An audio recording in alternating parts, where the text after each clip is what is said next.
Yes. Got Robbie. Right, guys. We are live. Oh, you're going to do it, are you? We're live. Welcome to join us on a Monday evening. I am half alive at the moment. I've got this thing called man flu, so please bear with me. Hopefully tonight, I'm going to hand over to the others in a second. I've been ill the last few days. That's why I haven't contacted you, Paul. I've had my phone off, mate. So it's I've been surviving the new year. Okay, Um, mate, no worries. I'll talk if to you in the week anyway. yeah, if you haven't joined us before, we're Unified Paranormal Investigators. Paranormal covers everything for us. Anything between cryptids to UFOs to ghosts to phenomena that other people can't put a name for. It can't. There's no reasoning for it. Anything that's different. Okay. Paul is my co-host. Um, Daniel's got as much talk as I have in me. So and he's changed this year. Last year he was a nice boy. No. Um, tonight there's something How different dare about you? him tonight. Oh yeah, that's the Greta Thunberg in him. Um, yeah, Fridays for Future, Daniel. Yeah, and you're not going to row across the Atlantic Ocean with a diesel powered generator, are you? Anyway, welcome to the show, guys. We do have a laugh. Tonight I'm not going to be that alive, but anyway, we are going to start off. I don't know if have you sent it? Oh, she doesn't know how either. Darren, I'll William, we're trying to send you the link at the moment, mate. We're trying to send you the link. We've got private chats. How can we do this? Oh, I don't know how to do it. I'm rubbish at this. if I jump in there, Darren, Yeah. and just say, Robin, I want to welcome you to this live because you haven't been on it here yet. And so guys, this is Robin Hayes. Robin, if you wanted to give yourself a little bit of an intro, go ahead. Hi, everybody. Thanks for having me on. Great to have you. Hi, Great to Robin. have Good to meet you. you. Really is. Well, welcome to the Monday Night Live. Thanks. My background is like really kind of odd. I think was probably why Daniel got hold of me. Well, I will also say, Darren, did you want me to mention something about this morning's big launch? Yes, mate. Yeah. Yeah. Yeah, So definitely. Go for it, mate. So to everyone out there, 12 o'clock here in the UK, and it was 7 o'clock over in America. We released our new podcast network. It's called the Unidentified Network, and we, as I speak of the Unidentified Network, Bill Rigby comes on. Both me and Bill were sat for probably about 45 minutes this morning, trying to load it up on the groups, weren't we, mate? Yes, we were. It was a pain in the butt. And I will say to everyone out there, we have loads of amazing podcasts, including this one we're on right now, South Coast Ghosts, John's podcast, Bill's podcast, and mine and Chris's podcast. We're all together, and we have some others as well in the group. But yeah, so guys, go and check that group out. We will all be on there. It's the Unidentified Network. You can go and check us all out on there. Yep, come and check us out. Come and join us. I mean, the main plan is to bring everybody together, all under one umbrella. So we all know each other. We all know we can trust each other, and basically we're all out together worldwide investigating what we can't identify. William, I've just posted it on your best of 2023 video, mate. If you can go on there now, you'll see the links on there, mate. So I managed to do that. I'm no good with these computer things. I'm telling you, no good. One thing we have forgotten. Everybody's forgotten it. Happy New Year. Happy New Year. Happy New I knew that was coming. Happy New Year. I've said it so many times already. It's like, Yeah. okay, did I say I don't know. It gets to that point, doesn't it, mate? It gets to that point where you start avoiding people, then, don't you? You know, like quarter past midnight, it's like, no, they've not looked at me. No, not looking at them. And like you walk past them and you go, oh, mate, yeah. They go, Happy New Year, and you go, oh yeah, Happy New Year, and they're like, no. So Happy New Year, everybody. Let's hope 2024 for all of us and all the viewers, and obviously the investigations, which I'm pretty sure will take off. You know. Well, I Yeah, will say, Darren. sorry. Go on. I was just going to say that. Oh, sorry, I got a real bad throat. We got our first one on 13th of January at Bombay Sapphire. That's completely sold out.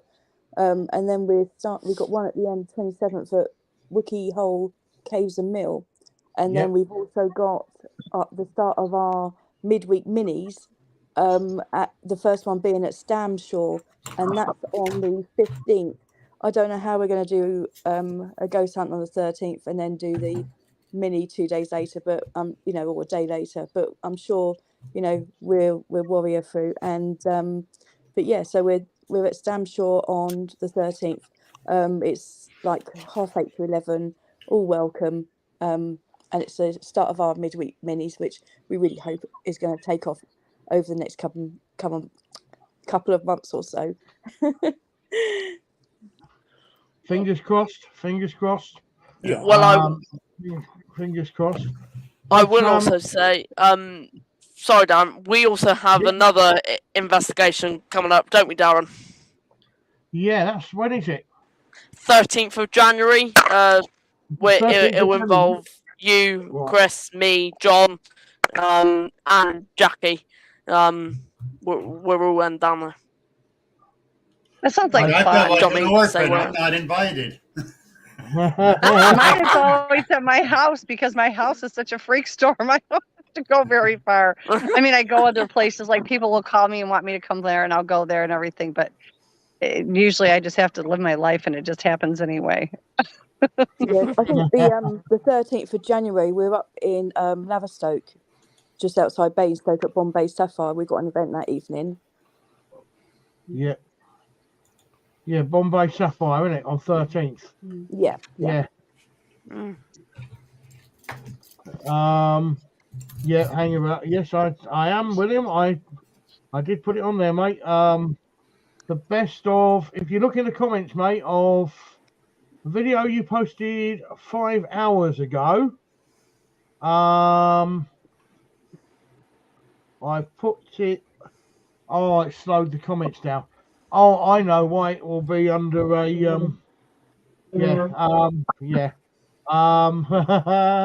Hang about.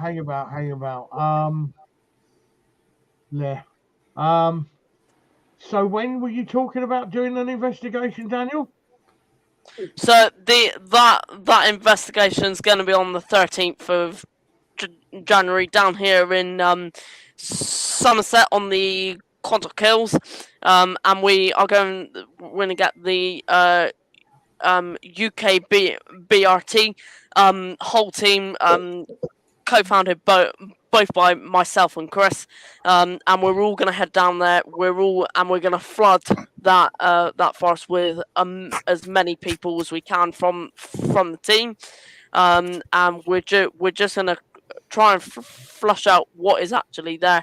And we've had some new things come through, such as jawbones being found, and so some new very, very exciting things for us to kind of have a look at, and I'm really, really excited for everyone to be there. Can I make a suggestion when you say you're going to flood Hang it about, with as hang many? about. I'm I'm trying to figure this out in a minute. Go Yeah, on, Bill. it should be on there now, William. I figured out that my other account, it really does not come up. So there you go. Hang about.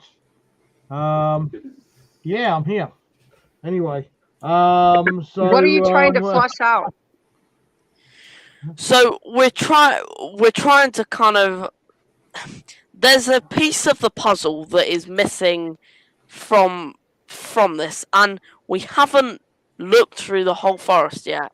And to look through the whole forest, we are going to need as many people as we can, because this forest is only probably about a mile and a half long, and I think we just need to kind of get as many people there to kind of Well, are you find looking for out. cryptids?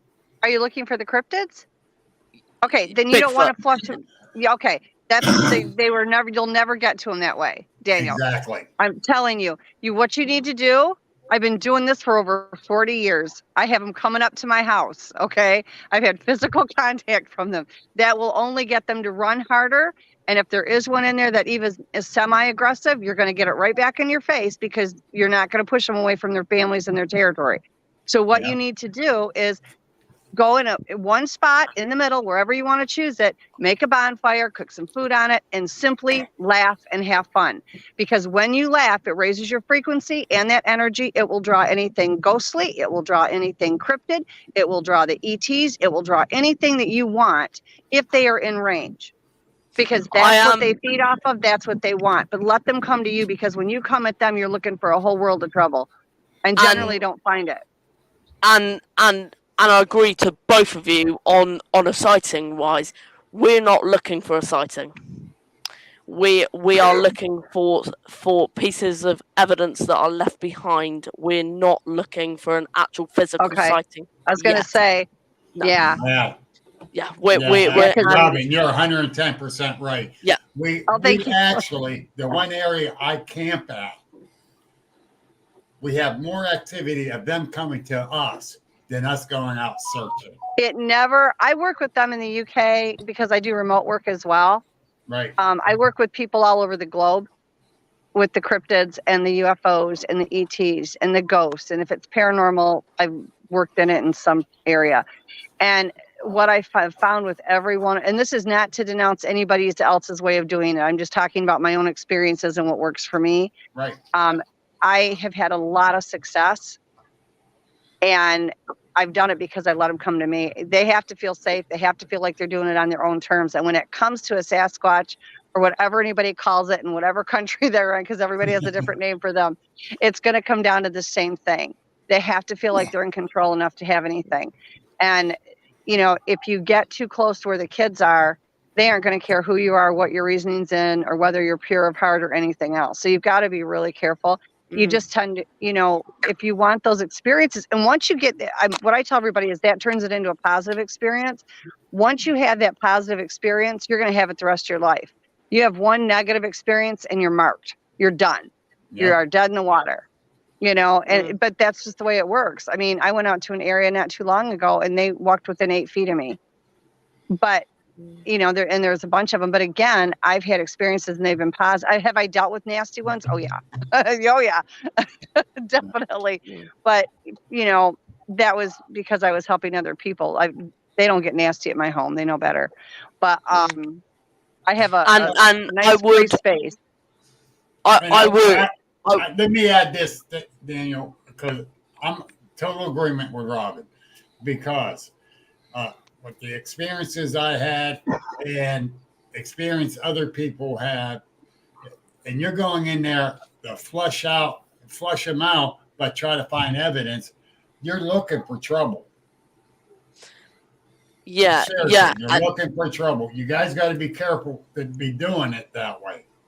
And I will say, I will absolutely, and I think Chris would kind of back me up here with I will agree with both of you on sighting wise, and yeah, I will 110% agree with everything like that. we are not looking for a sighting of a cryptid. We are going in to find if there is any other evidence and find that, because that's- it's go on. I'm sorry. Go ahead. No, Robin, you go. Well, what I was going to say, I'm sorry, I didn't mean to interrupt you. What I was That's going right. to say is, even in going for evidence, if you're going to do that, and that's fine, there's nothing wrong with that. Limit the amount of people you take. It may take you longer to look for that evidence, but when you bring in too many, you're limiting. I mean, of course, they're going to open a portal and go into it. You know, I mean, I have pictures of portals with heads coming out of various things, but they'll go into a portal and they'll get out of there. They'll open a rift and they'll do it. But at the same time, you don't want to put them in a situation to fail. Okay. So like if you have this huge amount of people to go look for the evidence and I can understand where you're coming from, because that makes sense in our world. That's how you would automatically do it. But the problem is you're now entering into their world. And so that kind of changes things a little bit. So when you think of having a child that gets overstimulated. Okay. Because that's how they're going to be perceived, although they are higher intelligence than we are, just FYI. But, when you take that many people to go through, which is easier for our people, obviously, because you're not going to miss anything. You can do it in a shorter amount of time, but it's too overwhelming for them. Okay. Everything is frequency and energy, and everybody has their own frequency and energy. So when you go into those woods, they're at a higher vibration, higher frequency, higher energy. They pick it up more. So then you bring in all these different frequencies and energies, and it's overstimulation for them. On top of the fact they're trying to figure out what's going on. So what it is you're setting up for a bad situation if they are out there at that time. And so they will feel the need to protect, not because they're aggressive and want to hurt you, but because they're going to feel like they have no option. So that's when you got to kind of weigh, oh, my stuff's falling over, weigh your options and say, instead of taking, 12 people out, maybe I should only take 6 or 7. You know what I mean? And say, yes, it might take a little bit more time, but it's going to ease off on them enough so that possibly after we get done with this, we can go back later and have the bonfire or the campfire and have that better interaction and keep that relationship going. And I will say, I do agree, Robin, with that. But here in the UK, a lot of that you can't do. So it's a lot of rules in this forest, because you can't camp in the forest. You can't. No, but I'm just saying, even to look for the thing, try not to overstimulate them, because they work on a collective consciousness. Okay, so what one knows, most of them do if they tune in enough. And so if you go out there and you have this bums rush of people going through, where it's going to benefit our people, absolutely. But these are a human hybrid. The DNA proves it. They have language, they have letters, they can read, they can write, they can do all of these things on top of the paranormal abilities. And so if you push them too hard, it's going to make it difficult in your future, no matter where you go for the contact. And I have such respect for you. I told you this before. I just think you're absolutely incredible. And I just have this huge amount of respect for you and what you do and what your team does. I don't want to ever see you put yourself in a situation that would limit you farther down the line. Yeah, and I that yeah, we are very, very aware of that. And I think also with me, when going out into the forest and possibly going into that kind of dangerous sort of zone, when you are actually looking for something that have and killed some deer, or now we haven't proven that yet, and we won't, so it's completely unsure. But if this thing has like eaten these deer, then that puts me in a bit of a position, and to remember that I am 14 and that I do need some adults. Yeah, and I do need some adults around me to kind of do that and you thinking can get for me. DNA off the bones. You can get DNA off the bones. I've got a couple of deer femurs where you can see their teeth imprints in it, where they've chewed on the bones. And actually, on this live now, we have someone who is quite into that sort of stuff. Jonathan Downs, he's from the CFZ, and he's kind of into that, aren't you, John? Yeah, I think you need to collect every bone you can find, and each of them need to be scanned. Shut up, Daniel. That's horrible. you do know that's Jill's work, John. Not mine. Don't be sexist or grandparist. We need to scan every single one of those bones for footprint, for teeth marks, and or cut marks, because if there's knife marks on it, it proves knife or hatchet marks on it. It proves it was killed by a human. Mm-hmm. If there's teeth marks on it, it proves that at the very least there's secondary predation. Mm. And when Daniel puts up all the trail cameras, he's got all 5 of mine. You've got 5 of mine, haven't you? Yeah. Daniel? Yeah. He's got 5. Hang on a second. Yes, go. Do you crop now? Yes, I thought you said that. I thought you were going to that half an hour ago. If you find Doesn't any matter. of, like, if you were to find a carcass, check the neck, because they always break the neck and the back legs at the same time when they kill them. Yes. That's my key thing is to look for something broken, because we don't actually have any wildlife capable of breaking bones of deer, sheep, humans. We don't have wildlife like that here. So if we find something with a broken bone of any sort, that's where we're going to concentrate, because we've got big cats. Big cats are capable of doing that. Yes, that would be as exciting, finding that. Yeah, because that would be another discovery there. Yeah, they're going to put one arm under the neck and one arm back in the back legs, and then they pull their arms together and they snap the neck, the back legs, and every now and then they'll mess up and get the back at the same time. And that's how they kill them. From reports that we have taken and the pictures I've seen, they definitely break the back legs, and I'm not sure if they're grabbing them by the back legs and snapping them as they slap them against a tree to break their back too. I don't know, but I know definitely the back legs are broken. Then you'll go and find a broken neck. Yep. So, what I'm hoping for is that the various trail cameras that Daniel and the crew are going to be putting up throughout the forest.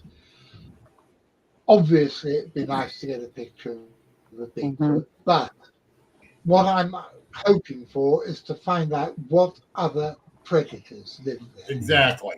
Because then we can compare any teeth marks on bones to the obvious ones of foxes and badgers. Yeah. But it would be interesting. We need to find out what other animals live there so we can note the pattern of predation.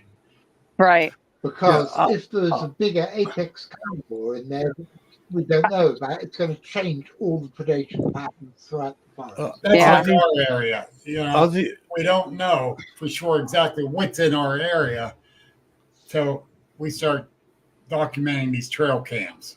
Yeah. Are these trail cams, these 5 trail cams, do they have infrared? Because if they have infrared, that might be a bit of a problem. Their cams are the CFZ cams. Yeah, but I'm not familiar with the ones that John has, because we're in different counties. But are they ones that produce an infrared flash? Because if they are, they might be detected. They know they're all there. Yeah, but there's evidence that Bigfoot can see infrared. They can, but they know every camera being used. It will. They used to go and get branches and sticks if I put a trail cam out, and I'd go out the next day, and it would be buried in a pile of brush. They would just put the brush over the top of it and bury it. I think the only thing I ever really got on the trail, I've gotten one silhouette of one. And then I've gotten like hands, and fingers. And then there was a female that appeared to have been nursing, because I had like one shot where you could see the breast and everything of her, but they would bury them. They would either take them off the tree and I'd get up the next morning and they'd be on my front porch, or they would just put a bunch of pile of brush on them. Okay. Well, one Not other just thing. that, they could smell them. One other thing. It's oil-based made, plastic cases on them. Mm-hmm. Yeah. One And other they thing. can smell that. Can I suggest that if you're going out there in numbers that might be perceived as a threat, that you leave friendly offerings Yeah, definitely. for the building of some sort of friendly relationship, to actually give a Yeah. signal that this is not, this is not an offensive attack. Yeah. Yeah. Also, go into it talking in your mind that you're there in peace, that you're not trying to harm them, because they're all telepathic. And they, just because you may not hear them, they can hear you at all times. I've been speaking fluently with them since I was a very, very small child, through mind speak as well as verbal. But go in there and tell them your intent, because if it matches what's in your heart, it's going to pull a lot of weight. Because they're going to know your intent the second you get there.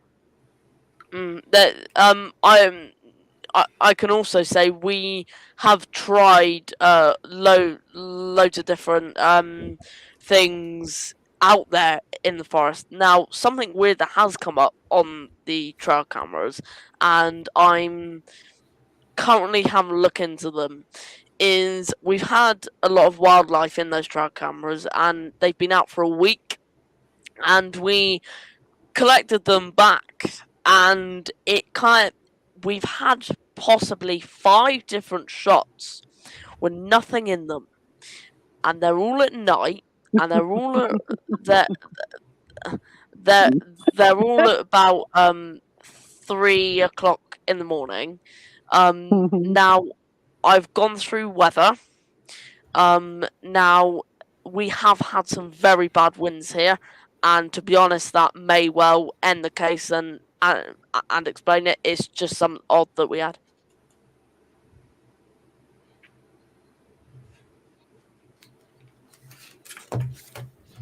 What species did you get on the camera when you said you got wildlife pictures? So now alone we had a fox right up to the camera, which was amazing. We had a video of 3 rabbits throughout the video, and we also had a deer in the video as well. And they're all different videos. But that's good, because now you know the food source that you want for them is there. The fox they'll use as a pet. They aren't going to kill those and eat them, but they'll use them as pets. But the rabbits and the deer will be a food source for them. So at least you know that you've got plenty of game around there to sustain. Yeah. It's interesting that you haven't picked up any predators. Yeah, and I can say we have picked up badgers, John, before. We've picked up quite a few badgers. Oh, you have picked up badgers.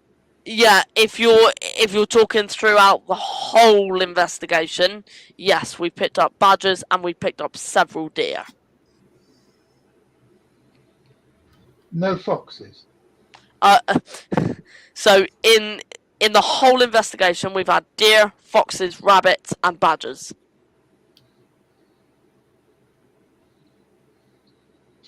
Because what we need to do then is, if we do get any teeth marks on the bones, we've got, the first thing we've got to do is compare them with teeth and with foxes and badgers' teeth. Say, John, that's what both me and you were kind of having a look at, and that scrape that we did find, I need to still have a look at that. Say to everyone out there that I haven't released yet, we found two jawbones. The teeth were still there. It was all there.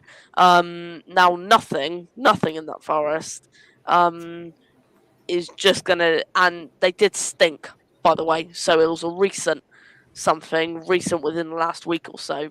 And I took them to John's house because we went to John's house to go and pick someone up, and we had a look at them, didn't we, John? And we were kind of having a look at what they could be, and have we come to the conclusion it's deer? Now, do you know? And I'm pretty sure that they were deer. But do you know anybody who has a relatively recent iPhone? Yeah, my sister. Because you can get I can't tell you which model they started, but you can download from the App Store, from the Apple Store thing. You can download 3D scanning software. I have that app, which is John. what you need to do for all you need. Oh, you have? Well, you've got to sweet talk your sister then, and you can always get her to do it, as you seem to be always trying to get your women folk to deal with the burdens. Well, it seemed it's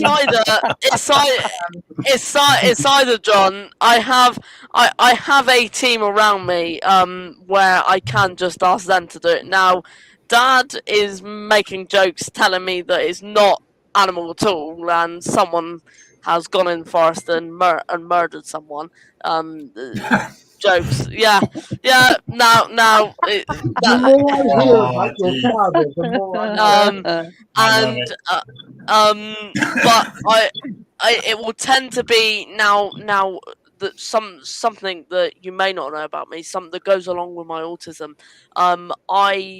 I struggle with different textures in my hands. I can everything is fine, but a few things can just not go right. It's the same with taste for me, and it will be. It's really hard for me to do that. It's really hard for me to kind of stop it, Darren. It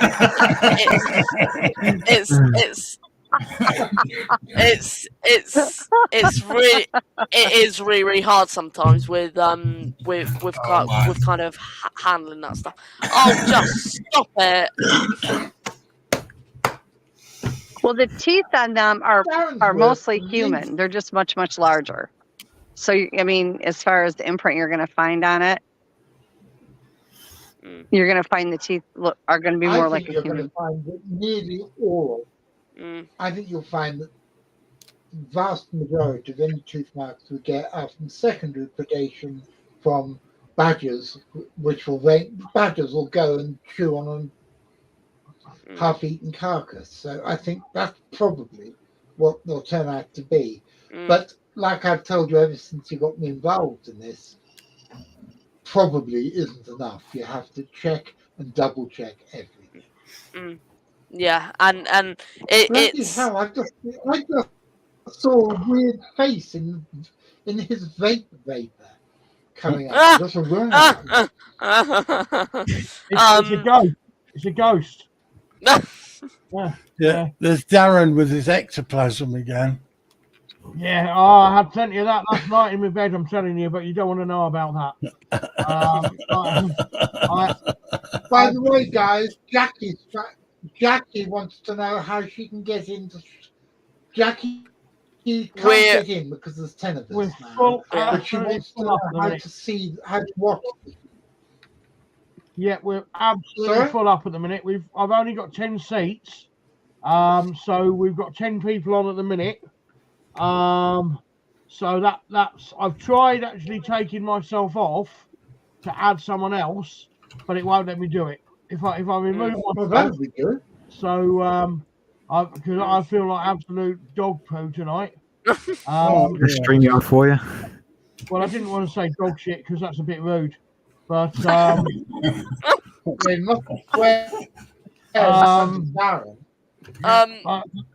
feel like I've been round the world more than a prostitute's Jack and Danny. But Darren.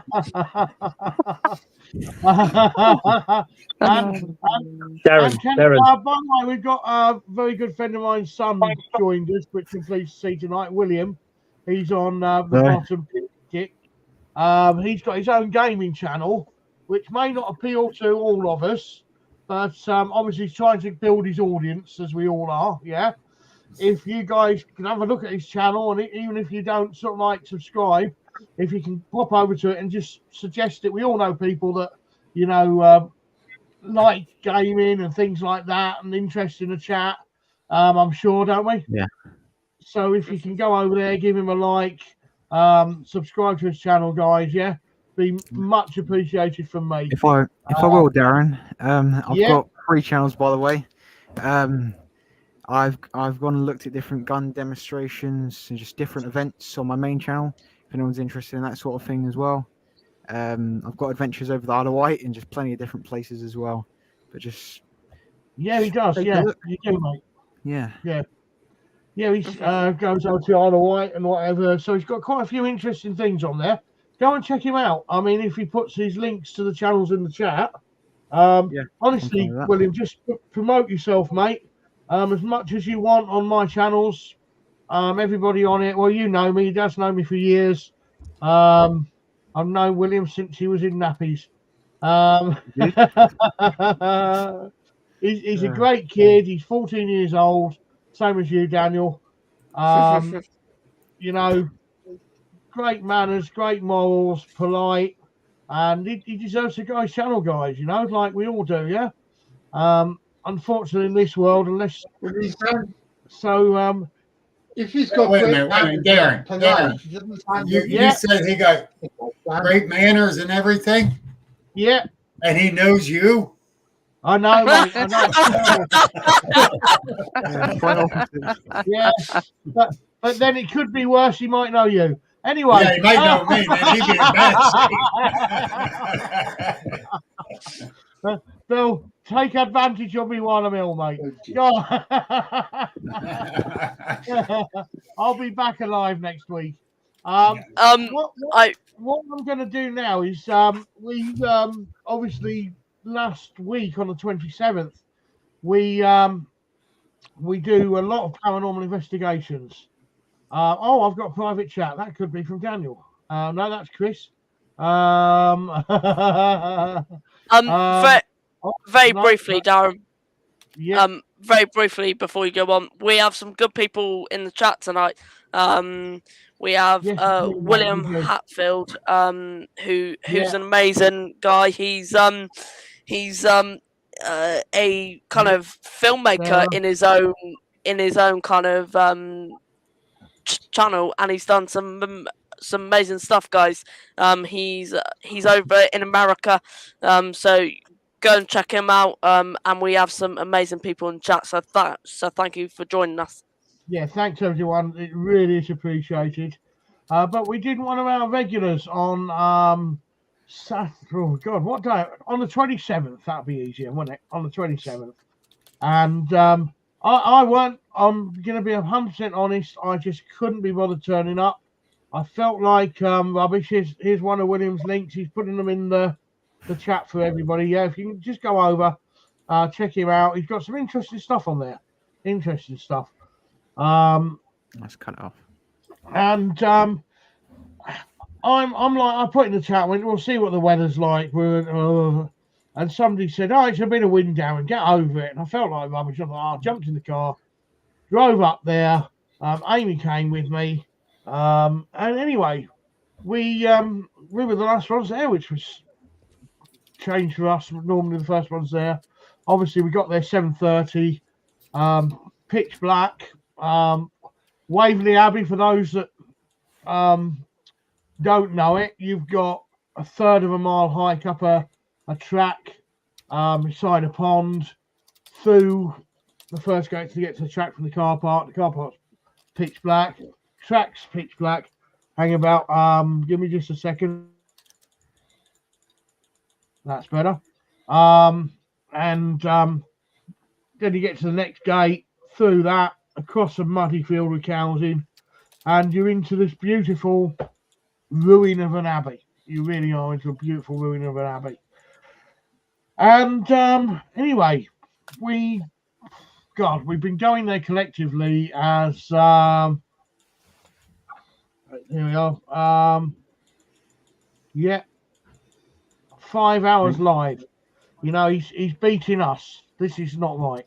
This is not right. Actually, Yeah, this is wrong. This is wrong.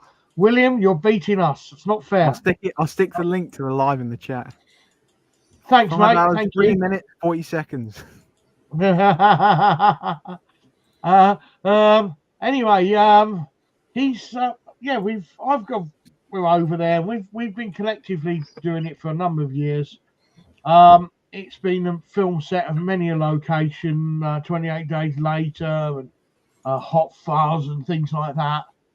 And it really, at daytime, it does really give you this feeling of, you know, the apocalypse sort of thing, apocalyptic era and whatever. And anyway, we always start from the same time. It normally takes us about 30 to 40 minutes, would you say, Paul, to start getting responses? Yeah. And, It's like connecting, isn't it? It's like connecting with the surroundings, isn't it? It takes a while to get connected with your surroundings, doesn't it? Yeah, This I mean, was just a very, very strange night. And if Darren can go through that recording where I think a few of us heard mum being said, you know, and then it scared all those geese. But it was just, I let Darren continue, but it really was an epic night. It really was good. Yeah, it really was. I mean, we started off straight away, didn't we? We yeah. It wasn't as if you had to tune in at all. I don't think you had to be a paranormal investigator to get something. You could have gone in there with the right equipment. I mean, my Mel meter was straight off, and the REM was straight off. The tri-field meter that William's dad kindly bought me for Christmas wasn't measuring any radio frequencies at all. Nice thing about it is you can measure the pull of the earth with it. It's that sensitive. You'll love it, Paul. It's just brilliant, mate. It really is brilliant. And just leave it on the radio frequency, so you know none of your equipment is getting attacked by a radio frequency or a Wi-Fi signal or an electric cable of any kind. Yeah. Anyway, the Mel meter, I've got the REM on it and whatever, and it goes woo woo. Something's touching the proximity sensors, and I'm going, can you back up? And I just started straight off right from the minute we're in there, and I'm like, everybody was so much going, hang about a minute, is that because you reset it? No, reset it. It couldn't possibly on a stone wall with no radio frequency or electric magnetic current around it go off. Are you sure? Yeah, I'm positive. We were trying to debunk it, weren't we? And because it was just constant. It was constantly going and going and going and going and going and going and going. And we just couldn't believe it ourselves. Anyway, in the end, we just left it on the side and it would do its own thing. We're right over the other side, and all of a sudden it go, ooh. I'm like, can you step back now? And it's like, boom, thank you. And then the proximity sensor would go. And again, people were going, oh, yeah, well, and I'm like, no, watch, step back, and it would just switch off, wouldn't it? And anyway, we had table tipping, we had the board going. The most amazing thing, good afternoon or good evening from France. I'm thanks for joining us. Much appreciated for you joining us. Thank you so much. Really is appreciated. You don't know how much this channel appreciates you. Thank you. Yeah, we've got other meters going, but the amazing thing was I have never, Paul, ever seen a laser grid pen as effective as this, right? The laser grid pen was on one of the pillars, yeah, pointing to the back wall where the watermark is, yeah, where we keep seeing the man in the peak cap and whatever, and the shadow outside us. We've been seeing this for a number of years, guys, and we've even got pictures of it. And you could see, I mean, there were so many things, so many meters go beep, beep, beep, boom, boom, boom, boom, boom, and things being interfered with, and tables walking away. It was like being at a fairground. What ride do I go on first, wasn't it? And the motion activated music box was also going off, and the cat balls were going off. it was. That's cool. Yeah. And anyway, we'll do as soon as in a bit. I'm pretty sure we can. I've only got 10 seats, guys, so I'm really sorry. Yeah, I can't. I'm going to get off in about 5 minutes because I have another appointment. So then somebody can take my spot. Robbie, please don't feel you have to, love. Right? Obviously, Oh it's no, great to not have at you on all. here. And if you could join us again in the future, because obviously you've been on Absolutely. If you just tell me when and the time, I will definitely be there. 8 o'clock every Monday UK time. We do this 8 o'clock every Monday. Okay, Myself and so Paul Hammond set it up. Daniel found us. We've linked up with him. Daniel, let me know when it's on because I get messed up on the time change, babe. Yeah. Well, yeah. I mean, it's like jet lag, isn't it? Watching all these damn podcasts and whatever. It's like, whoa, God, what time is it? But honestly, Robin, where are you at? It's 3 o'clock Florida time, if that's any help. I'm South Carolina, so it's 3:47 here. Yeah. Okay. Well, I'm in Pennsylvania, so I'm just north of you. Oh my gosh! Okay, great. Yeah. there you go. You see, that's the power of these podcasts. Yeah, That's they right. connect people. Yeah, I've interacted with the Sasquatch over in Pennsylvania, and I've dealt with the ETs over there. I got attacked by a reptilian over there, up in the Allegheny Mountains. You've got reptilians. You got to come to our camp out in the Alleghenies in July next. Yeah, definitely. Yeah. Did you say you got Actually, reptilian? yes. Really? And it was not good. No. And then I got attacked by Dracos at one point and ended up in intensive care. I've been an abductee my whole life from the ETs.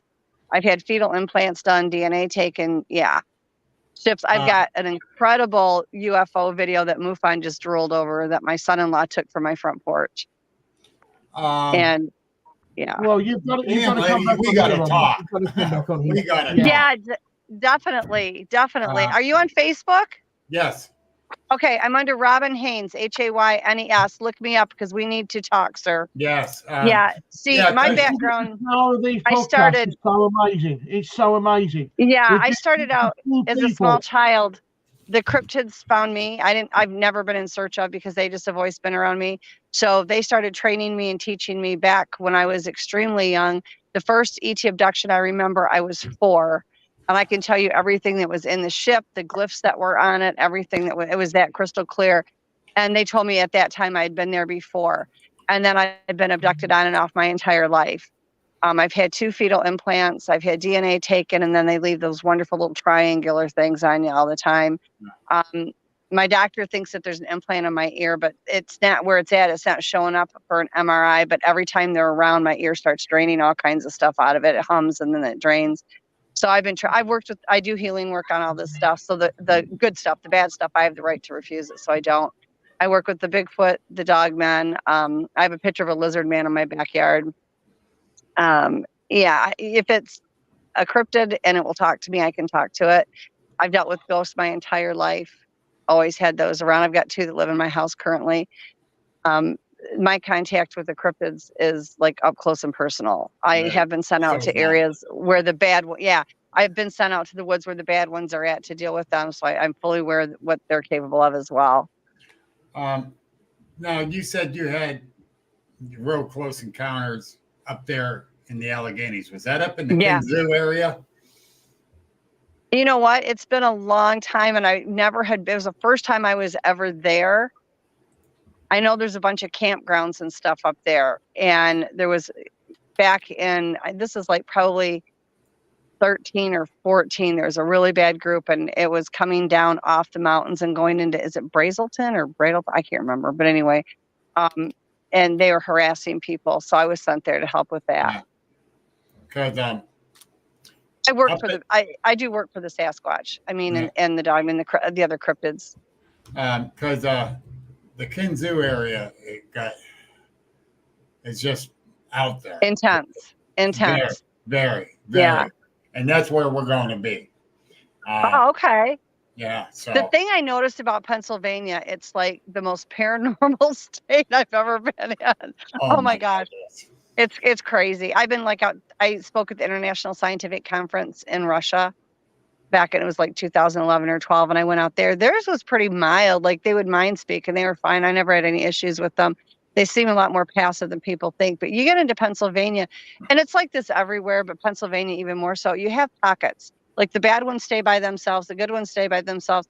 I did some, because I do a lot of remote work as well as physical work. And I did some remote work on Vancouver Island in Canada, and it's that island is divided in half of it are cannibalistic ones, the other half is the good ones. And we had a year where the bad ones tried to cross over into the good ones, and it was just awful. So I did some remote work there, and I got everybody settled back down. But yeah, it's really crazy. And Pennsylvania is just like this paranormal hotspot. But if you remote view those mountains, for people that can remote view, there's nothing but catacombs and tunnels through there, and the ETs have a very strong hold in those mountains. Well, and up there, the Kinzu Dam area, which is a man-made dam, which most of your man-made dams, water sources here in the States, got a lot of extraterrestrial activities. Oh yeah, big time. And there's a lot of that going on up around the Kinzu, along with the cryptid and the paranormal.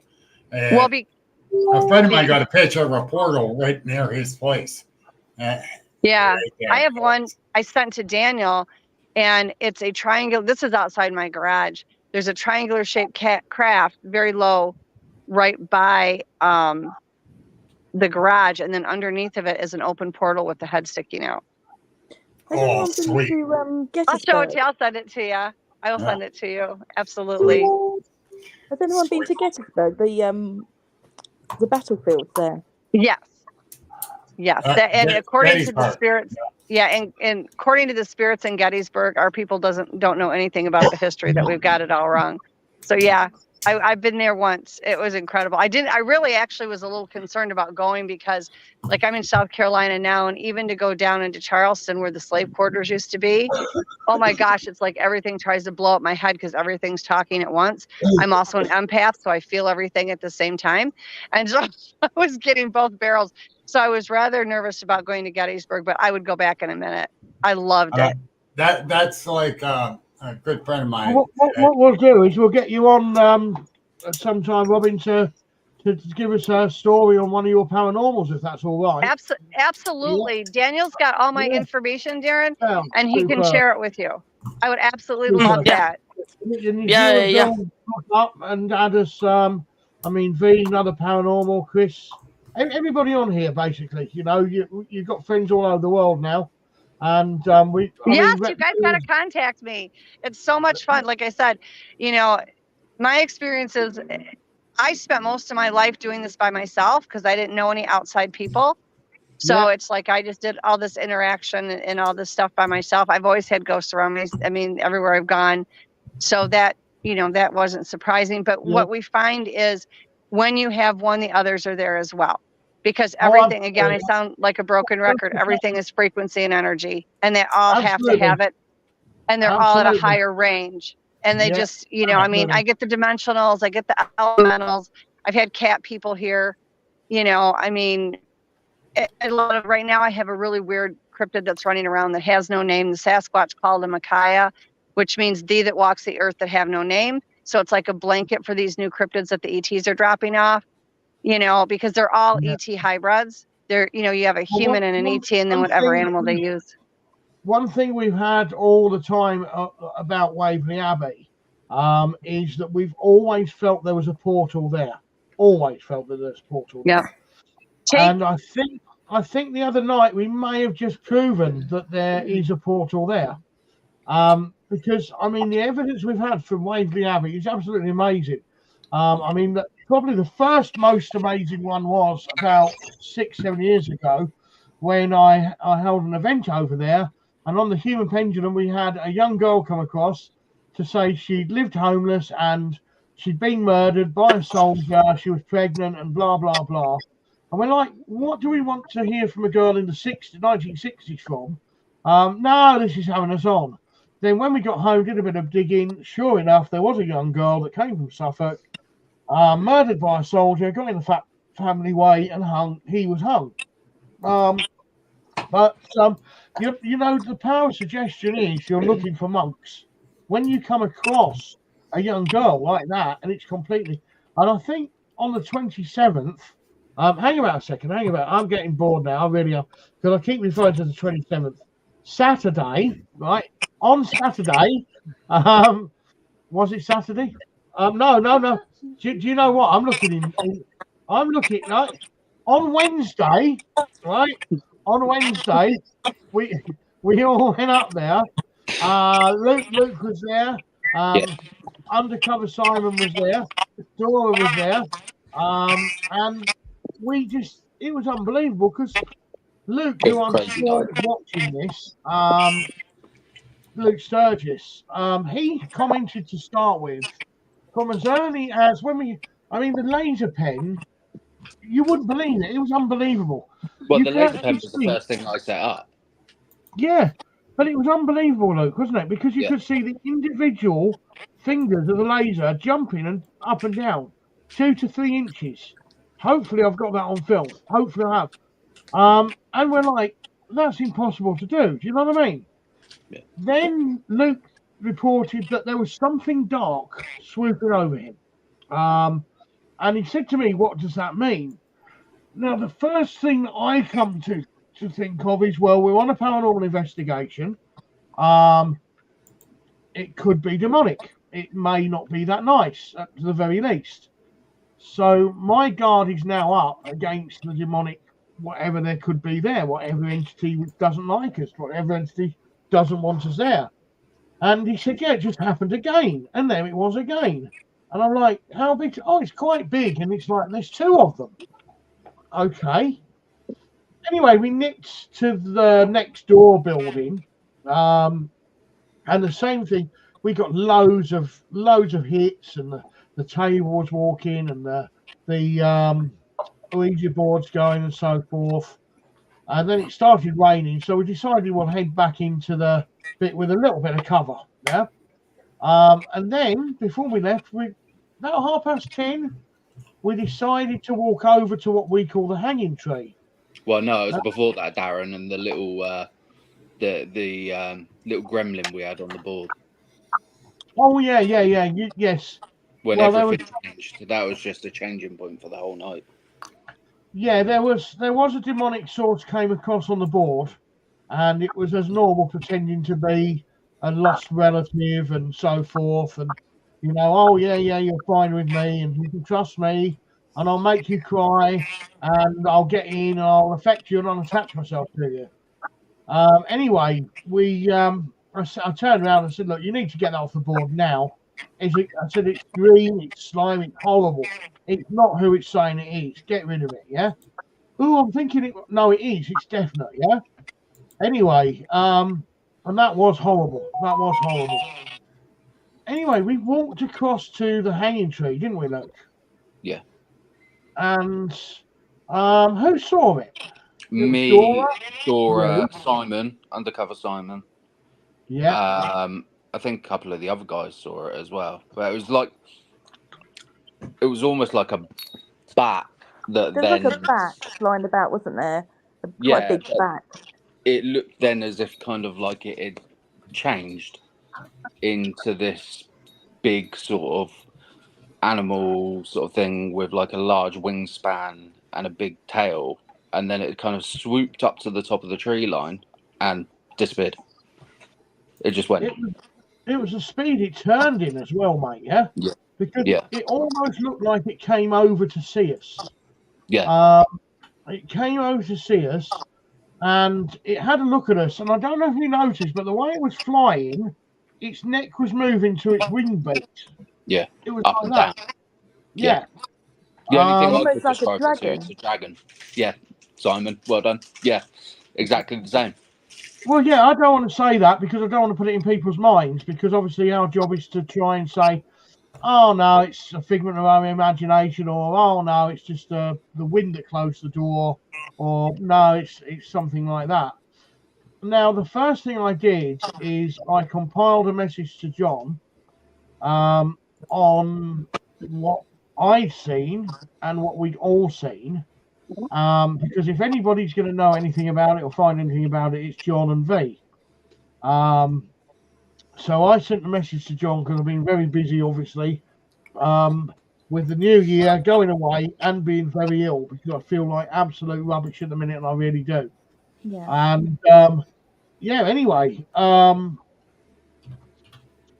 he replied to me basically, oh, can you get as many people on that can remember, so it's fresh in your minds? Yeah, we may have to do another quick one during this week and get everybody like a private recording or something on. But I believe there's been a few sightings there, John V, isn't there, in the past God knows how many years? Because didn't you think it may have been a heron? Yeah, there was a dragon allegedly there in 1796, I think. It was 1795 or 6, and I've got an eyewitness account of that, which any of you can have, but I'd rather you didn't have it until you've given me your descriptions, because I don't want it to influence what you're remembering. Yes. Because memory is a very fragile thing. Very. And I know as well as anybody that you can create memories without meaning to. So I would like this week, I'd like to interview as many of you who actually saw it as possible. I'll probably do you separately so you don't, I was going to say pollute each other's accounts, which sounds very rude, but you know what I mean. Because I think this is the most interesting case that I've been involved in years. And could we I massively enjoyed it. maybe draw what we saw? Would that, if each individual draws what they saw or what they believe they please. saw? And I'd also That's a very good idea. Yeah. Excellent idea. And also, if you could, without letting anybody else see what you've done, draw a sketch map, very rough sketch map of who was where and what you saw. Because Richard and Jackie went there on yesterday. They went there. Was it yesterday, V? Yes, and was it yes, yesterday? and they met Dora as well. Saturday they went, yeah. I'm so sorry to interrupt, guys. I have to leave, and I wanted to say bye. I'm so Robin, sorry, John. I wasn't trying to interrupt. I just wanted to say bye before I popped off. Thank you so much. Let me know when you want me back, and I'll be there, guys. You're all wonderful. Thank you so much. Thank you so You guys much. take care. Bye-bye. Bye, Daniel. Bye, Robin. Bye, Robin. Bye. Bye.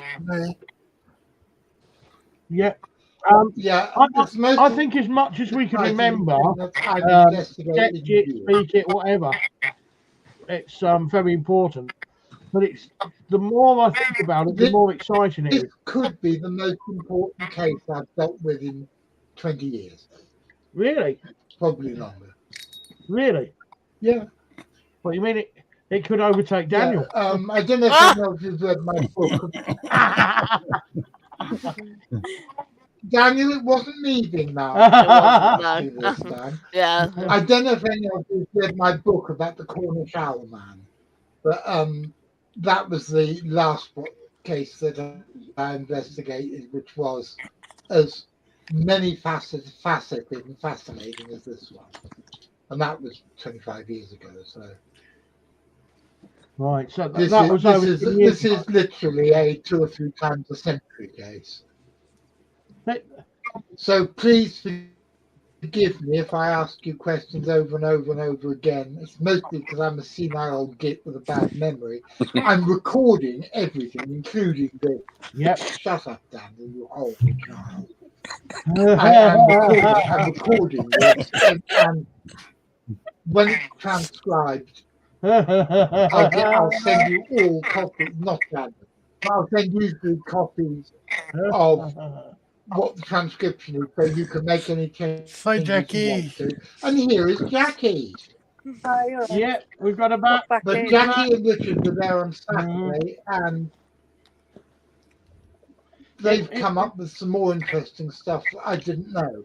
And something that is, I think, the key to the whole case is that there are so many dragon references in that part of the country. The local pub has got the name of Bell and the Dragon.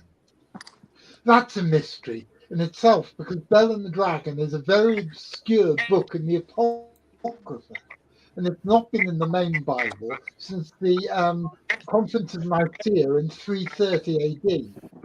It's incredibly obscure. It's only about 3 pages long, and no one's ever read it. But somebody, for Christ's sake, has named their village pub after it. Yeah. Apparently, opposite the pub, there's a sculpture park with, guess what? Dragon carvings. It's really, really interesting. And then, of course, there's the World War II fortifications all the way around called Dragon's Teeth. I mean, fucking hell, it's just dragons everywhere. And so, Oh no, at you the started moment, Daniel I now. think that what you did, You I started think Daniel that off. you opened up a portal or did something, and because the whole spirit of the place is full of dragons, somehow a dragon or something that appears to be a dragon came through. And so there's a hell of a lot more work to do. Poor Jackie's going to have to drive another 500 miles to go down there again soon. Well, with a list of well, all sorts of other I even said to like Darren earlier, John, I said that I might even take a trip down there, if that's all right to drive me. You said you wouldn't do it. Hire Uber. It's a lovely far place. away when I asked It's a nice you. place. It'll depend on timings, but I will, yeah, because it even when I heard it, I was like, what? And then when I spoke to John earlier, Darren, I started to go, yeah, that is strange. Yeah, Strange. yeah. I've So never experienced anything Well, like it. because one of the sightings anyway was above the trees. And one of the things I want to do is get you to send your drone up so you can photograph it or film it from above the trees to see if there's anything that look. Because if it is something dragon-like, it'll have claws. Yeah. And there might be scratches, claw marks on the branches. That's what I suppose. I've never looked at that's what I that thought. before, John. but I think taking a picture pictures from So, above John, can only be a positive thing to do. So after about a couple of minutes after, I was just shining the torch around because I was just trying to have a look, and on the top branch of one of the trees that you look out from at the hanging tree, I got Darren turned around to Darren because he's got a brighter torch than me, but there was almost as if kind of like bark hanging off and a white marking across one of the branches. When you say white marking, I'm trying to visualize this. Is it like the white inside of the tree or some kind of mark? As if sort of the white inside of the tree. Okay. You didn't photograph. I believe our undercover Simon might have a photograph. Yeah. Yeah, someone's got a photo. I will have. Oh, It looks like something sitting in a tree. really? Yeah, You've got a yeah, picture of it. Yeah. You've got a picture of it. We not quite sure whether it's Darren, why didn't you tell me this? I haven't been on here, John. I haven't been on here, mate. I'm just literally half back now, mate. I feel that ill. I've been like all day. I've been staying awake for her and the kids over at this New Year thing, or trying to stay awake, and I've been really ill, mate. I will say, Simon, we have a Mythical Legends group chat where a lot of us are all in, and it has Dora and that in. If you friend request either John or me, Okay. we would love to see that. I Okay. would love Yeah, to, that's fine. and I know Chris would as well. I Yeah, I it's reckon that'd be very, very interesting. it sort of flew up to the tree, and we got sort of Darren to shine his camera, and I'm not sure whether it was it or whether it wasn't it, but it seemed to be the area that it seemed to land. I did take a photo. I've got a 14 Pro, which has got quite a good camera on it, but I just don't think it's got as much detail as I would have liked in the dead of night. But yeah, it looks like there's something up there. If I anyone's definitely got want to dead see night, that picture because software. I got similar stuff happening over here, and I like to see the picture also because that really intrigued me right there. But I have to leave. I got an appointment to keep. My wife called to Yeah, remind no me. worries, Phil. Okay, mate. I know you have your podcast, don't you? So, yeah, fantastic. That's right, buddy. Thanks for joining us, Phil. Thanks for joining us, mate. Really is Cheers, appreciated, Bill. mate. Thanks for having me in. We'll see you next Sunday, Bill. Oh, definitely. And my podcast is Wednesday at 7:00 Eastern Time, United States. And it'll be on YouTube. I got great lineups coming up. Cool. For the next 2 months. Nice. So be Send prepared us for through some crazy links, stuff Phil, and happening. yeah, send us through some links and I'll try and jump on, mate, yeah? Yes, sir. I definitely will. You guys all have a great day, or what's left of it over there. And we'll talk to you soon. Cheers, Bill. You Cheers, too. Bill. Thank you. Bye-bye. Cheers, Bill. Bye, mate. Cut out. Darren. Now, Darren. there's one thing which I really, really want everyone to do. If you're going back there and talking to anybody who isn't one of the people who already knows about this, don't use the D word. Okay. Because we don't want to tell the people in the local village, we're looking for a dragon. Mm-hmm. Oh, no, don't worry about that.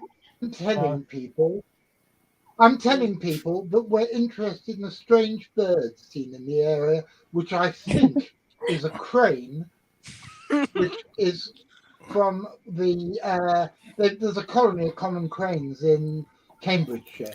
And my cover story, which I suggest everyone uses, is that we believe these common cranes in Cambridgeshire are sending out individuals to find new places for new colonies, and that we're wondering if this, being marked by a river and everything, is a place for new colonies.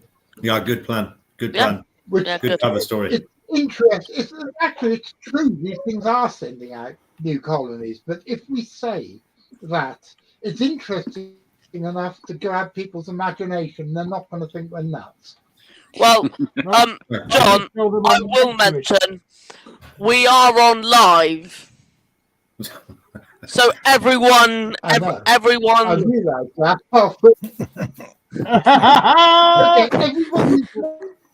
Yeah, around Farnham now, there's people going.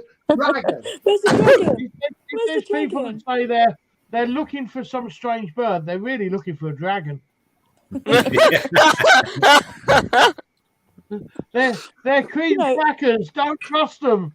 I really wish that we'd gone over there to see where this thing had disappeared to. But we're all just like standing there in shock as if saying, oh my God, what have we just seen? And then it just seemed to disappear. Whereas if it was like a living creature, you probably would have seen it maybe circle a couple of times or fly off somewhere, fly off to the river or something. But it did. We didn't seem to see it again, which was quite strange. Good point, actually. Yeah, you would have expected to see it again. And the bat. Where did the bat disappear to? That seemed to. The bat never reappeared. I mean, it seemed to come over and have a look at us, didn't it? Bloody hell's the bat doing that in the middle of December? Maybe the bat got eaten. By the dragon. Yeah. I've got, Pay attention to him in the night. I got a question. The hanging tree you keep referring to, Yes, mate. the hanging tree, is it the enormous and ancient yew tree? It correctly is. Yes, it is. Yes, it is. We nicknamed it that. We nicknamed it that because we always felt that there's something swinging in the tree. And there have been reports that people have been hung from it and whatever. But we were actually heading towards that tree, and whatever it was came from another tree. So it wasn't that tree that it came from. Yeah, it's just yew trees have got a very extensive set of mythology and folklore attached to them. Yeah. Have they? Oh, Yeah, they're very sacred to druids. Yes, the Celts worship them. It's probably That's why a there was druid drove that originally, and it was one of the things where the Christians claim the pagan sites, because you often get that. But you know, this all brings That's it back why to you the have beginning. It's all the more interpreters. It's all linked somewhere along the line. Everything is paranormal, and there's a link between everything. Sarah's asking. Did you hear its wind? Well, no, I didn't hear its wind. But then it was windy as well, so the wind up the top was very strong.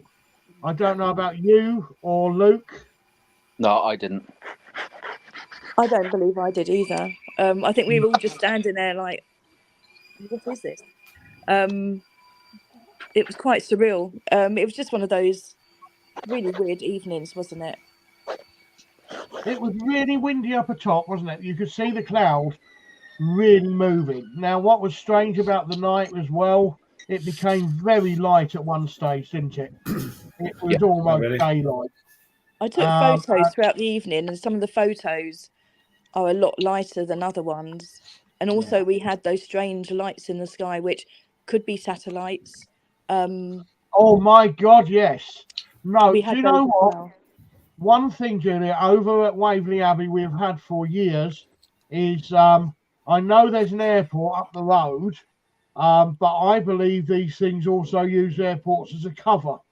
On the way up this time, over to the left-hand side, I said to Nigel, I said, look, there's something that's not an aeroplane.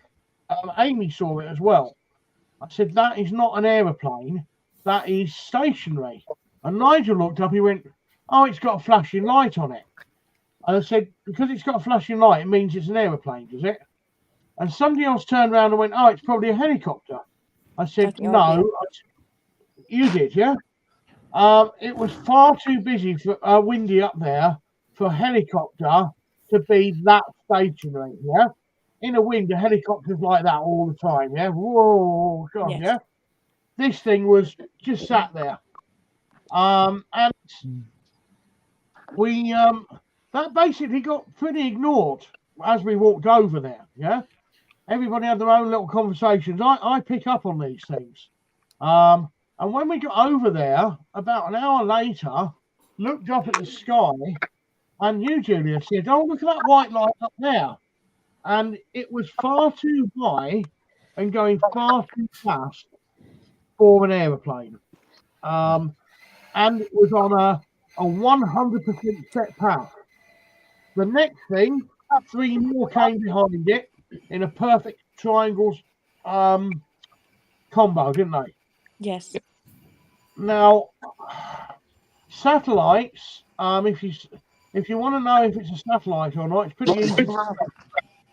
They you know when you see a light in the sky and it's pulsating different colours, and it's blue and it's red and green, that's a satellite. It's the surrounding material on it that's taking on all them colours. These were actual white lights. Woof, woof, woof. Now, we have seen that at Waverley so many times before. Now, when you think about it, at the same night, we get so much activity, and then whatever it was flying. And do you know what? That is what I said at the beginning of the show. Okay. That is exactly what I said at the beginning of the show. So, yeah. It was the one that I'm still trying to figure out, and I'm interested in hearing the audio to, is the scream of the mum. Yes. Oh, that was, yeah. That was saddening. I believe you would have caught that, Darren. I think I must have caught that. The one night I didn't have my H1N with me, but yeah, I would have. Then all the geese started gaggling and. Well, we were walking across before we saw this creature flying. Yes. And we heard something go, "Mum." Well, it And wasn't mum. It was a scream, like as if like a little kid was shouting. Like, Mum. Yeah, it wasn't a nice mum. And then we heard all the geese. Something in that area. Do it again? Again, I didn't quite hear that. Sorry? The geese, how'd they go? Do it again? I don't know. How did they go? Anyway. It's okay, I recorded it so we can put it on a tape. Oh, thank you, God. And then something had disturbed the geese. I think there was about 3 geese from the sound of it that had been disturbed, and they flew away. This creature also that we saw that turned in midair and flew back towards the opposite tree. Somebody said, "Oh, perhaps it's a pheasant." I said, "No, pheasants at night will if they're disturbed enough, but they jump up and they sort of float down. Yeah, that's the fact. You don't generally hear them, and you hear. Ooh, ooh. I'm not doing another one, right?"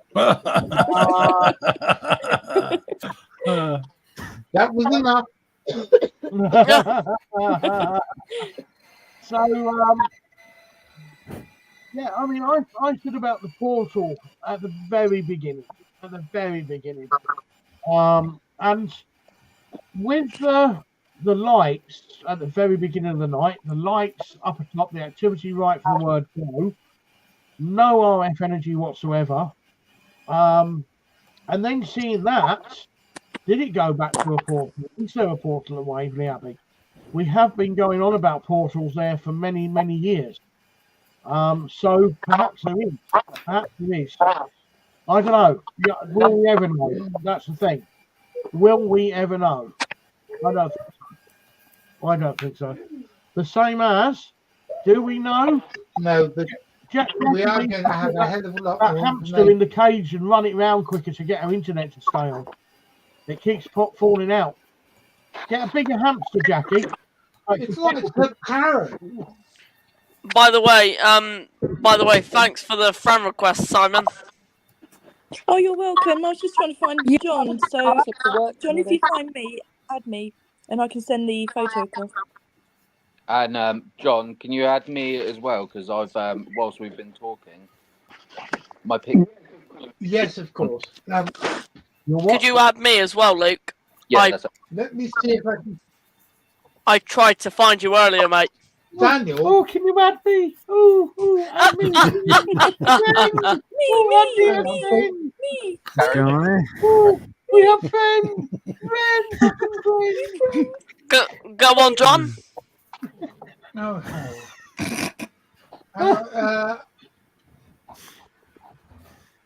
What the hell's happened? Somebody cut my balls off. Something. Well, come on, Sarah. Come on. We're here for another 10-15 minutes. Come on. I will say, it's really funny, guys, watching John on his computer because he gets really angry at it sometimes, and it's really funny. How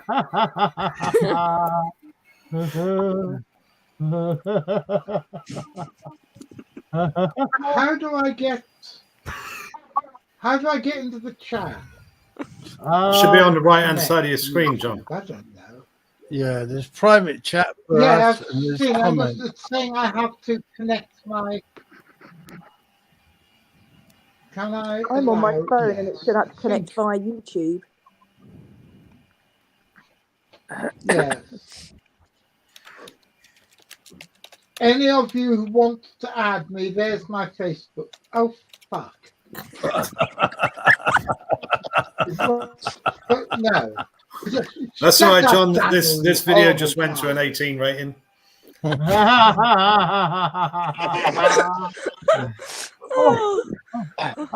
about fucking time? Well, No, John Daniel, started it, so I'm off as well. If we're on 18, agree. Apparently, South Coast Ghosts won't let me put a Facebook page. Oh, hang on a minute. Maybe you've been banned, John. Darren and Daniel both have. Why? Because I swore. Mate, wait a minute. It may be. Well, that would be just my fucking luck. Oh dear. Pending Darren approval. and Daniel both have me as friends on Facebook. So can you pass my address on Anquist. to everybody else? Anquist, I think. Yep. Yes, Anquist. Andy. Yeah. Luke, I tried to find you on Facebook and I couldn't find you at all. Oh, really? Mm. Oh, okay. So follow the link. So you're Luke. Click on the link I sent you on Facebook, and it'll bring you straight on. Just click on the link. I just sent you a link on Facebook. Yeah, once you click have the on link, that. there's not much you have to do. Just set up your mic or camera or whatever. That's it. Or put a picture of a cat and come on live that way. Yeah. Why not? And call yourself Simon. You call yourself Simon, yeah. Now, if they didn't think you were fucking weird looking for a dragon, now they think you're weird. I think, Darren, the whole lot of us are going to be banned from YouTube soon if we don't stop. Yeah. Somebody said to me, If we don't stop what? Somebody said to me, though, how do you get to be such a comedian? I said, well, what you do is you get one of them Jacob's cream crackers, you make a hole in the middle, right? And you put it over your penis, yeah? And you stand there, you go in, out, in, out, in, out, in, out, yeah? Oh and my god. When you fucking crackers, you're finally there. But Oh.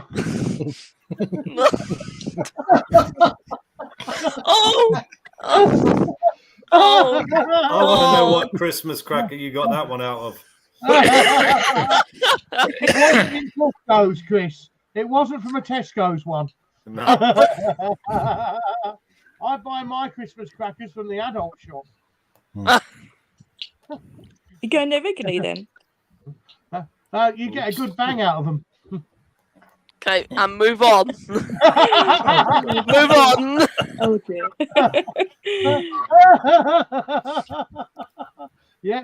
Anyway, this is the New Year's show. So, Christmas is gone, and tomorrow I'm going to muller the Christmas tree. I am. Bloody well am. Ours is down already. Is it? New Year's Day every year. When did you put the tree up then? Probably. I'd probably say end of November.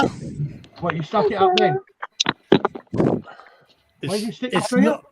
Same. You stuck the tree up the end of November. End of November. It's not 12th night yet.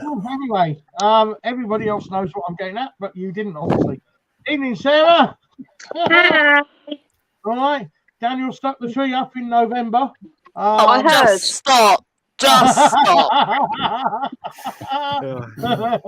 But we're all right now. He's taking it down again.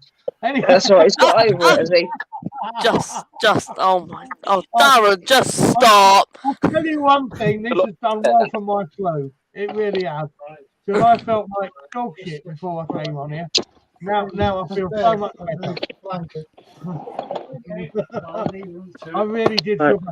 I wish I'd kissed everybody though on Wednesday night. Darren. Well, it's funny. I saw you Thursday, and I've now got a sore throat. Have you? Well, I reckon it only happened because I wasn't there. I'm gutted. Yeah. Oh, Sarah, it was a good night. It was a good night. One is It not was impressed. good. It was a good night.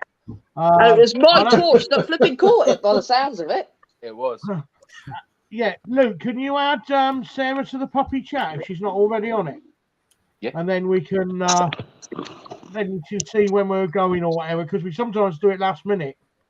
And what the only rule we have in South Coast Ghost basically is, if anybody's going anywhere where other people can go, is put it on the puppy chat. That's the only sort of rule we have, because what that does is it doesn't bring in people don't come running to me and go, oh, see, so and so went to so and so, but they didn't tell us. Yeah. So that means I'm excluded from their so they've got their friends and whatever, and then you get split ups in the group. So that's the only rule I really have in the group. If you're going to go somewhere, let the others know, because then people don't get left out and you don't get any animosity over it. And that's what we have the puppy chat for. So you know. Well, I will say very, very briefly, both Luke and Sarah, you guys are more than welcome to come down to our forest if you wanted to. Yeah, I'd love to at some point. Yeah. So we're the 13th, because I've got the investigation already booked. I'm not going to be able to get up. You know that, yeah? Yeah. That's one day I won't be able to get up, mate. Yeah, sorry about that. But that's fine, mate. I've got. I mean, Julia runs paid for events, yeah. People have like paid a lot of money, you know, just to hear my jokes. Might be better if you come to the forest, Darren. Yeah.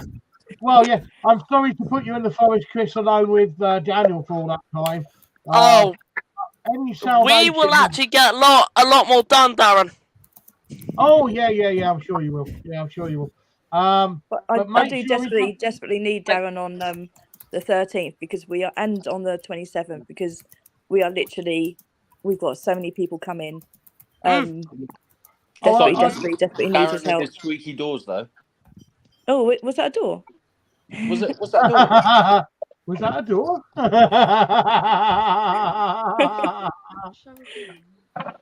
No, just you could just see Daniel's face, kind of like the cogs going in his brain, going, "What are they on about?" Well, yeah. Darren's got a squeaky door. Oh, yeah. Really? Again, that was Are you sure it's a door? Yeah, it's a back door. Again. Has it got a cat flap? Yes. Is that funny? Your phone fell over, Sarah. Again, that was Waverley Abbey. Another night at Waverley Abbey. You know, we are there on a regular basis.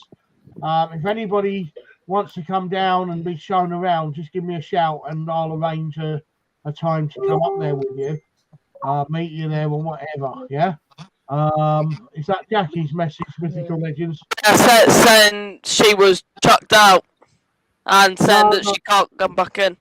No, an internet keeps going down. Darren, it always happens on our UK BRT meetings and network meetings, doesn't it, Chris? Yeah.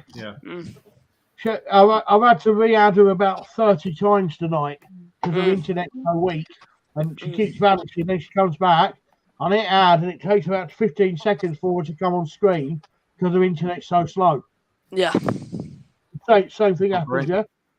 But if she clicks on the link again, if her internet's up and running, she should be able to come through. Yeah, there's only 9 of us at the moment. There you go. There she is. There she comes. Well, you see how long it takes her to come on screen? Watch, see? There you go. Yeah. New world record. Yeah, that was only about 6 seconds. Bloody fine. Oh. What are you doing? Luke, quick, while I remember, because my brain is just really not that good. Yeah. When this is over, give me a ring, because I've had some disturbing news about the keep. Oh, okay. Really? Well, what I'll do. And my mum was downstairs and had someone huff in her ear as well. So I need to get on and do those photographs and come and see you. Sorry, it's been a manic weekend. I know, Sarah. I know. Yeah, apparently there was a few parties and stuff. I don't know. I was. You know, on Saturday night, I drank half a litre of brandy, and I was still absolutely stone cold sober. I've been that ill. I drank a bottle of Jack Daniels, half a litre of brandy. I didn't have any sour shots. I've had export lager. I've had a lot, and I was stone cold sober. Normally, I'm the one up dancing and singing, but no, I just sat in my chair, kept going in and out having a vape, and that was it. You know. Oh, bless you. Yeah, I was gutted. I so wanted to come and say hello to you as well, but I've been mechanic and electrician, and now I'm seamstress, and it's just been manic.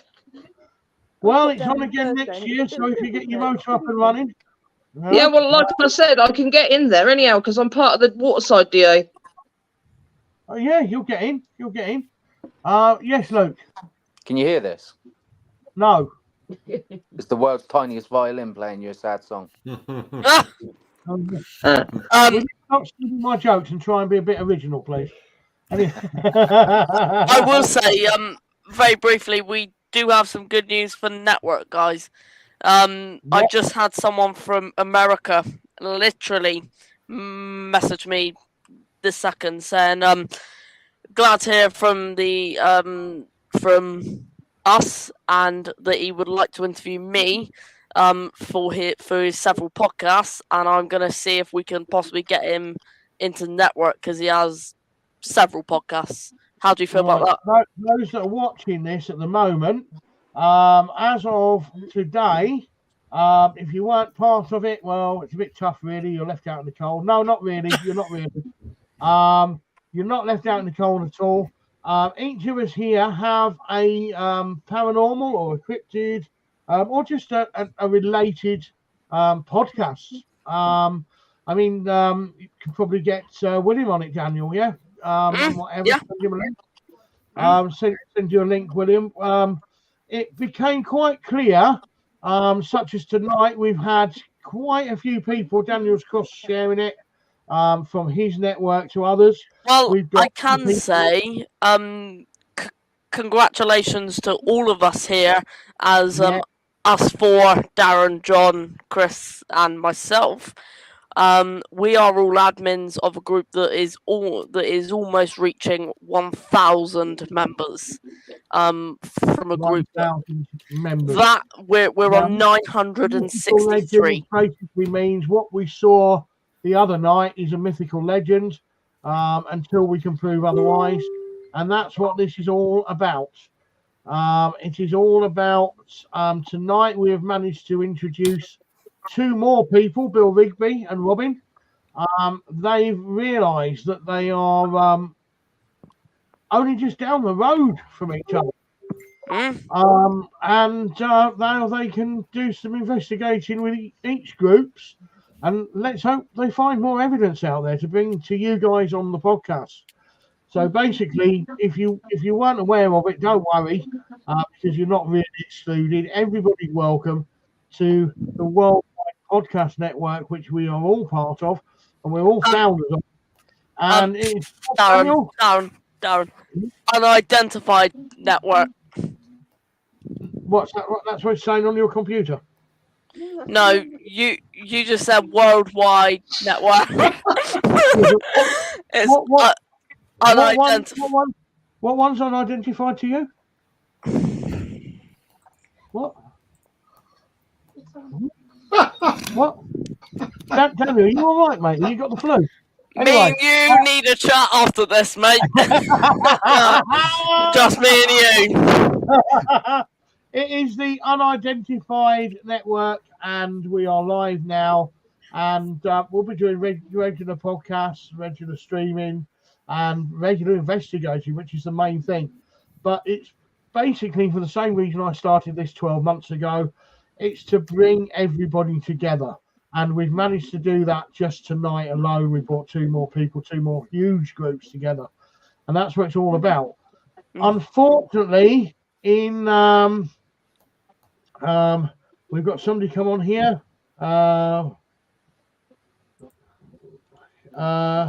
Richard Jr. Yep.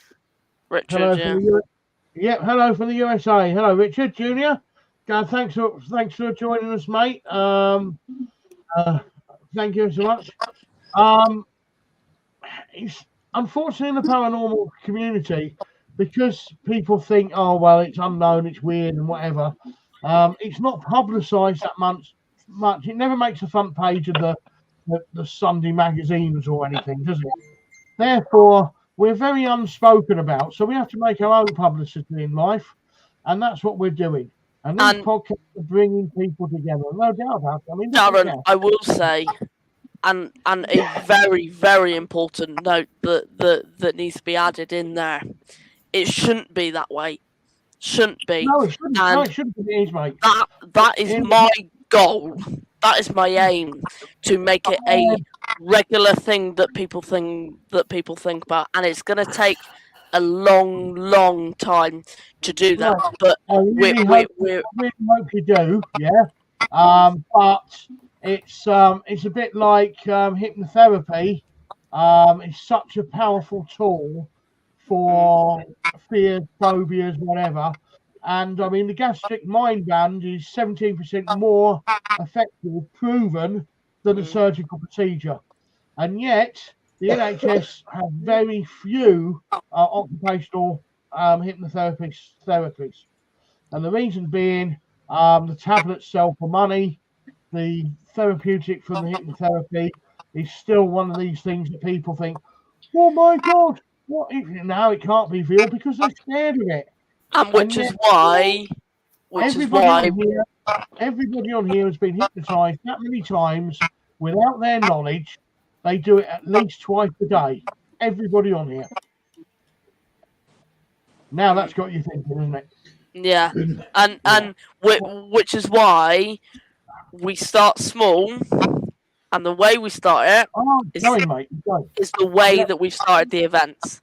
That is why that is key, and which is why continuing them is really important. I have one event definitely now booked for this year. A very small children's event at a local pub to me.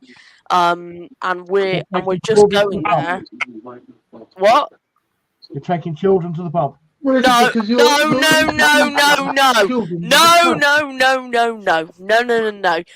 It's a family friendly. Children can't start drinking too early. It's a family friendly pub. We're going there to do some colouring with children, to go and start to get their minds into what Bigfoot might be. And it's something like we did with the very first event. Chris will know exactly what I'm talking about. It was a very small event. I know what you mean. Yeah, I know what you mean. It was a very small event, and you'll have Darren and his mate at the back handing out cigarettes. No, Darren is not. Darren is not invited, John. I'm one of the kids, John. What about me? Hey kids, this is how you stick your dick in a cracker. Sorry. But no, Waverley Abbey. If anybody wants to set up a date and a time, I would say pick the weather, and basically, because it is an outside place, it does get muddy. It was an absolutely awesome night.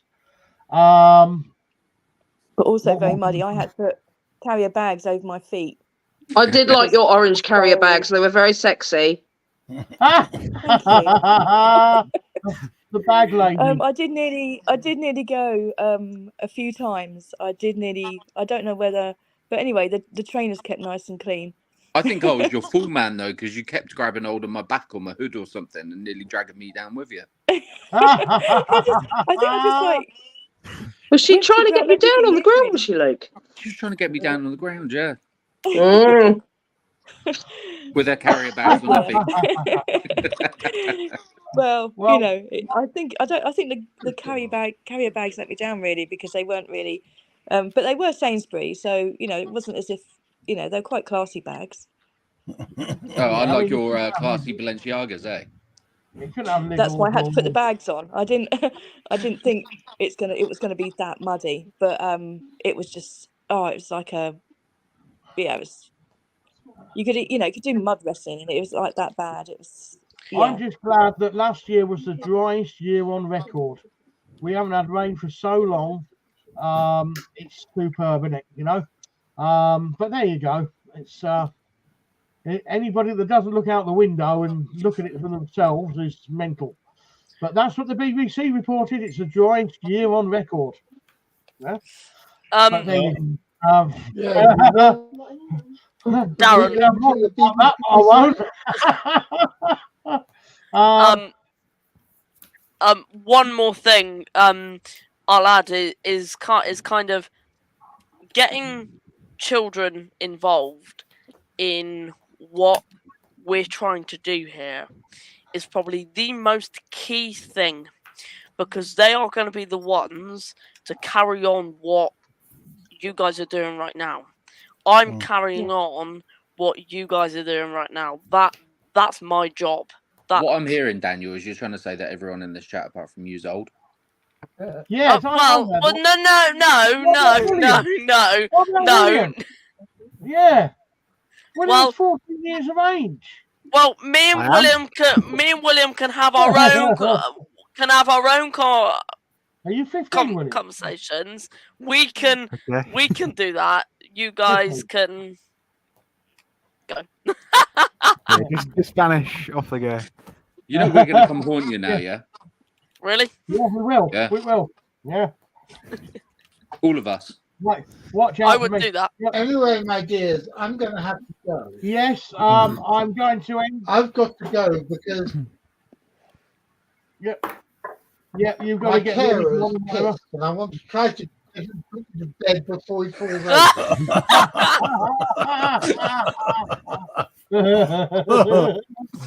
You think I'm joking? He's completely and utterly slaughtered. Is that my fault? I think it is your fault, V, for buying him a bottle of whiskey. Yes. Okay. Well, John, you know that me and Dad are only And my fault. I bought him a bottle as well. You know, me and Dad are only 2 hours down the road. It's all right. We'll come rescue you. Daniel, if you want to, why do you think I have this bloody alarm thing around my neck? Because I've fallen down on several occasions. I thought it was. I'd rather fall down when grain. I thought it was a biscuit. I thought it was a jammy Dodger. Oh, fuck off! Oh, Daniel's off again. Daniel, I just wanted to say. By the way, if you want to get children, he and I have been friends for 35 years. So go on, V. We've sworn at each other. If you want to get children interested in hairy hominids, there's a really good book that we read at school called Stig of the Dump. Oh, yeah. Brilliant one. Yeah. Yeah. And you might not have heard of it, but I have. I have. It's what inspired me to think about hairy hominids and to hang around. I think that is a good way to go. But the thing is, my mum teaches in a primary school, and if I went in that school and goes, how many of you like books? A lot of them won't, which is why V, that is an amazing idea for slightly older ones. So I'll do it, but if we're aiming at ones that are kind of So Daniel, why don't you look at the animated version, which is on YouTube? Very true. Very true. Oh, Yeah. that's good. I didn't even know that. I'll look for that. Yeah, you see, And there was a big yeah, one Luke. version back 30 years ago. Because then you'll go into your audience. on YouTube. Yeah. Yeah. Say if you send me a link to that, Luke. Yeah.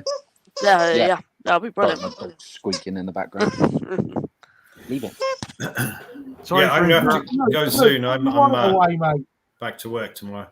Yes. Join the club. I'm off to Lyme Regis tomorrow. Ooh. I'm sorry for interrupting. I just want to say if anyone needs to send me any links or anything, I've stuck my email in the private chat. William. Say William. William, put his email link in the pod chat, yeah? So if you've got any links to send or anything like that. William, are you on Facebook, buddy? Nah. Okay, mate. I will. I'll email you. Yeah, sounds good. Thanks. Yeah. If you can email him. Get his Okay, podcast well, on guys. John, as always, mate, an absolute pleasure to have you, mate. Thanks ever so much, and we will have to get all these statements together.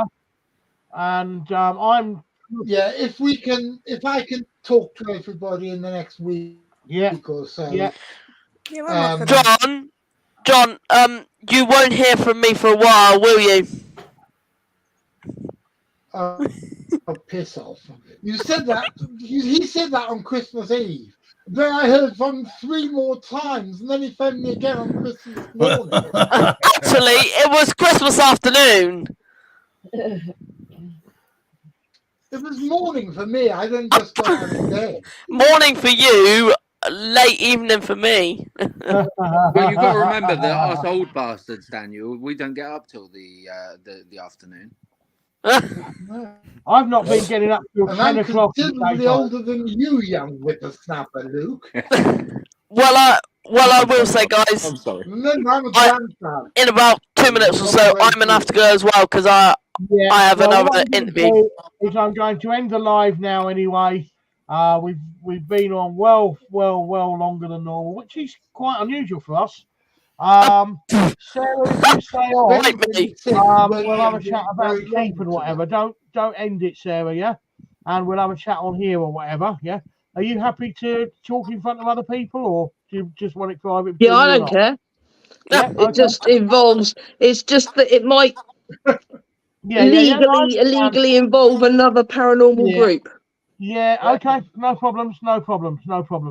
Okay, so I'm going to end the live. Those that wish to stay on, Sarah runs a keep of possibly the most haunted fort in the UK. I'll say that. I'm not going to say the name. It's up to Sarah. We call it the secret location. Sarah's been good enough to let us in twice on it and wish to get in again. It is really haunted, so I can guarantee you that. Those that want to stay, those that wish to go, feel free. But I'm going to end the live now, but I'm going to say Happy New Year again to everybody. Thank you. Happy New Year, dudes. Happy New Year. Yeah. Happy New Year. Happy New Year. Thank you ever so much to everybody that's joined us. Bye, everybody. Adios. Bye, John. Bye, John. YouTube. No, cheers, guys. God bless you all. Yeah, absolutely. Keep up the good work, guys. Join us next week if you can, please. 8 o'clock next Monday. We will be going live every Monday thereafter in 2024. We need to pin the times for our other podcasts as well now. This is going to become more complicated because we now have lots of different podcasts going on. So I'm about to go off and do my own as well. Yeah, and you will. Yeah. Invite everybody, mate, and whatever, and we'll all build up. Yeah. Anyway, I'm going to end the live now, and thanks, guys. I'm great.